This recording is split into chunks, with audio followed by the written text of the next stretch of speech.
Recording in progress. Well, a very good evening, everybody, for the briefing for tomorrow, the longest day event at Lasham, Sunday, the 23rd of June. Just to be clear, this briefing is only really for the morning and sort of the evening. There'll be a proper soaring and daytime forecast as usual at 9 a.m. tomorrow. So this is early this morning. This is what stopped us having the longest day this morning. This is midnight, and you see this cold front coming over the top of us. That's where it is midday, sort of towards the east coast. So we had that going through in the early hours. And if anyone was up early, you would have seen it was just misty and really quite miserable. Fast forward to tonight, and we're in a better area, quite a nice air mass at the moment, although we have got this occlusion here to play with. Now that's going to be coming through, rewind this forward, probably about midday. It's showing it to be a weakening feature, but it is going to be significant, bringing with it increasing cloud. But I don't think we're going to see that until at least midday, if not the afternoon, and we should have a really good morning. Going through the afternoon, it clouds up a little bit, but by midday, we've got midnight tomorrow night, we've got a high pressure building from the southwest in the Atlantic, and the weather should clear up, and we should have a reasonably sunny evening, hopefully just as nice as tonight. Winds today, we've got the boom forecast on here because it's good for this time of day. This is good for 6 a.m. tomorrow. We're sort of nearest hook here. We'll also take a bit of input from West Meon, and it looks like we've got about 5 knots of wind tomorrow, even at flying height. It's quite typical for these early mornings to get quite strong wind gradients. You don't have any thermal mixing, so the upper wind is quite strong and the lower wind very, very weak. But we're not getting that tomorrow, 5-6 knots, so that's nice and easy. Probably from the northwest, 290, maybe 300, 310 at the worst, I think. So at worst, 40 degrees of crosswind, but hopefully more like 10 or 20 degrees. So really ideal in that regard. Look at 4:30 tomorrow at the rainfall forecast. You just see some lingering, very, very weak stuff, drizzle, possibly just low cloud out on the west coast. And as you wind it through the early hours into the morning tomorrow, it's kind of just fizzling out. You could argue it's moving our way a little bit, but really that's just sort of disappearing.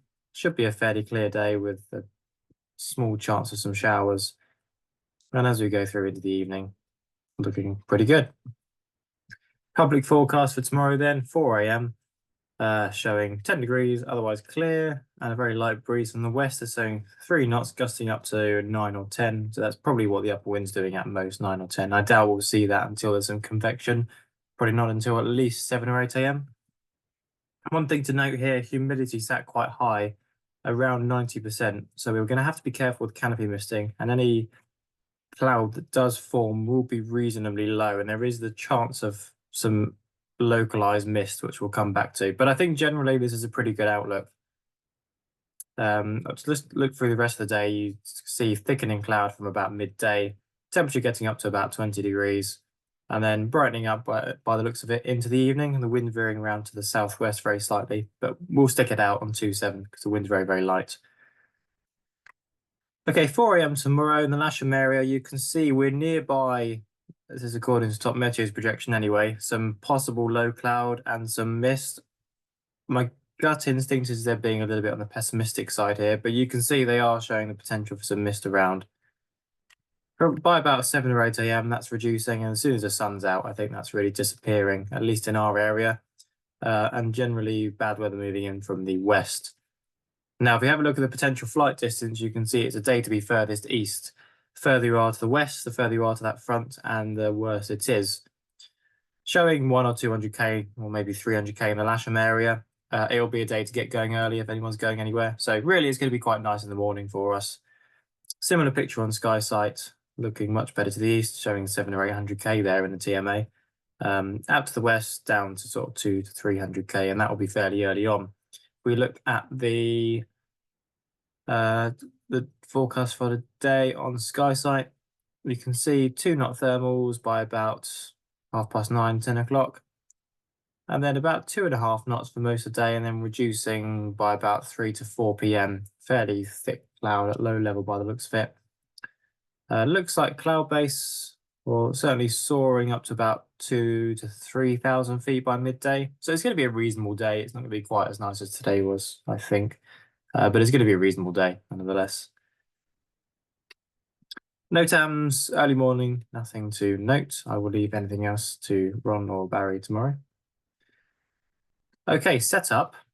We're going to go for 2-7. What we're going to do tomorrow morning is we're going to have the launch point offset to the southern side of the runway as we normally would for the day setup. But we're going to put the winch all the way back on the north side of the runway, run the cables down here, and we're going to launch the gliders off the main runway itself. Slight northerly component, and while we're not aerotowing, we'll take the advantage and we'll do this setup. So launching off the runway, landing on the grass as normal, and that'll give us a bit more leeway with cable drift and therefore give us the best winch launches possible. Getting sort of 1,900, 2,000 feet today. Probably a little bit less tomorrow, but should get some good winch launches. Okay, so the schedule tomorrow, please arrive at the hangar for 3:30 in the morning.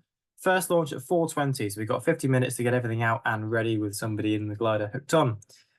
We'll probably just get out 3 to 4 K21, depending on how many people turn up, just to make sure we can get out there. We don't want to be taking out gliders through the initial launch time, so maybe even 2 or 3 K21s if there are not enough people. I'd quite like 773 to get the first flights. We've had that flying for about a day and a half now. It's very, very nice, as you might expect. And I'm afraid it's already set in stone that myself and my former Deputy CFI, Jordan Bridge, will be getting the first flights. Everything after that is fair game. Flying generally will be allocated on a casual basis, so first come, first served. Not going to be any particular order of flying.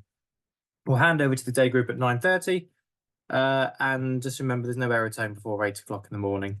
Then there'll be Sunday evening aerobatics from 5 to 6 p.m. onwards, and those of you that sort of in the longest day event will join onto that and maybe do a bit of aerobatics or just keep flying until sunset, which I can't remember actually. Last flight will be about 9:50.